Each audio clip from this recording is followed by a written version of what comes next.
Australia's csiro has come up with some pretty amazing inventions over the past 86 years of research, from polymer banknotes to insect repellent and the world-changing Wi-Fi. But we can also lay claim to something a little more esoteric. We actually invented a whole new word. And no, we're not talking about one of these newfangled internet words like YOLO, selfie, or totes. The word is petrichor, and it's used to describe the distinct scent of rain in the air. Or, to be more precise, it's the name of an oil that's released from the earth into the air before rain begins to fall. This heady smell of oncoming wet weather is something most Australians would be familiar with. In fact, some scientists now suggest that humans inherited an affection for the smell from ancestors who relied on rainy weather for their survival. Origins. Even the word itself has ancient origins. It's derived from the Greek petra, stone, and ichor, which, in Greek mythology, is the ethereal blood of the gods. But the story behind its scientific discovery is a lesser-known tale. So, how is it that we came to find this heavenly blood in the stone? Nature of argillaceous odor might be a mouthful, but this was the name of the paper, published in the Nature Journal of March 7, 1964, by csiro scientists Isabel Joybert and Richard Thomas, that first described petrichor. Thomas had for years been trying to identify the cause for what was a long-known and widespread phenomena.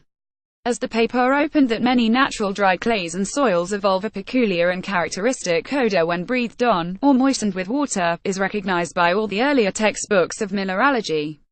Was it something in the soil that gave rise to the smell? Flick Georgie Sharp, CCBYNC. The odor was particularly prevalent in arid regions and was widely recognized and associated with the first rains after a period of drought.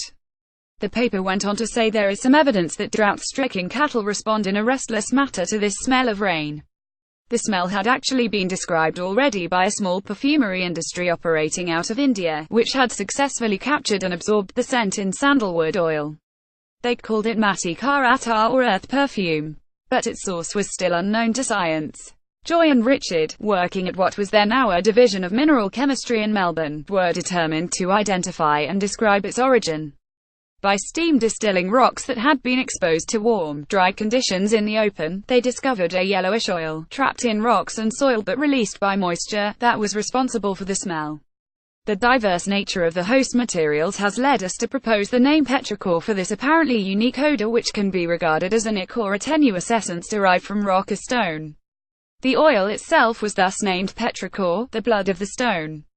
Bring on the humidity. The smell itself comes about when increased humidity, a precursor to rain, fills the pores of stones, rocks, soil, etc. with tiny amounts of water. While it's only a minuscule amount, it is enough to flush the oil from the stone and release petrichor into the air. This is further accelerated when actual rain arrives and makes contact with the earth, spreading the scent into the wind. According to the Nature paper, in general, materials in which silica or various metallic silicates predominated were outstanding in their capacity to yield the odor. It was also noted that the odor could be obtained from freshly ignited materials rich in iron oxide, with or without silica. It's a beautiful sequence of events, but one that may be hard to visualize.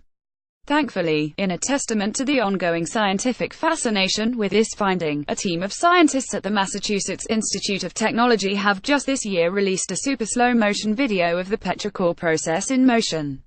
Using high-speed cameras, the researchers observed that when a raindrop hits a porous surface, it traps tiny air bubbles at the point of contact. As in a glass of champagne, the bubbles then shoot upward, ultimately bursting from the drop in a fizz of aerosols. The team was also able to predict the amount of aerosols released based on the velocity of the raindrop and the permeability of the contact surface, which may explain how certain soil-based diseases spread. Lasting legacy. There's a small body of research and literature on petrichor that's fascinating in its own right, including Thomas and Bear's subsequent paper Petrichor in Plant Growth, a year after they first named the smell. So what happened to Joybert and Richard Thomas? Richard Thomas with Joybert studying petrichor, date unknown. csiro author provided Richard had actually retired from csiro in 1961 when he was first chief of the Division of Minerals Chemistry. He died in 1974, aged 73. Joy, aged 88, a true innovator and pioneer in her field, retired from csiro only in January this year, after a career spanning more than 70 years. The joint discovery of petrichor was just part of a truly remarkable and inspiring career which culminated in 1986, with Joy's appointment as a member of the Order of Australia for services to science. We are thankful to both for the lasting legacy on giving a name to the smell of rain and to Joy for the role model she has been to so many women in science. This is part of a series on CSIRO inventions.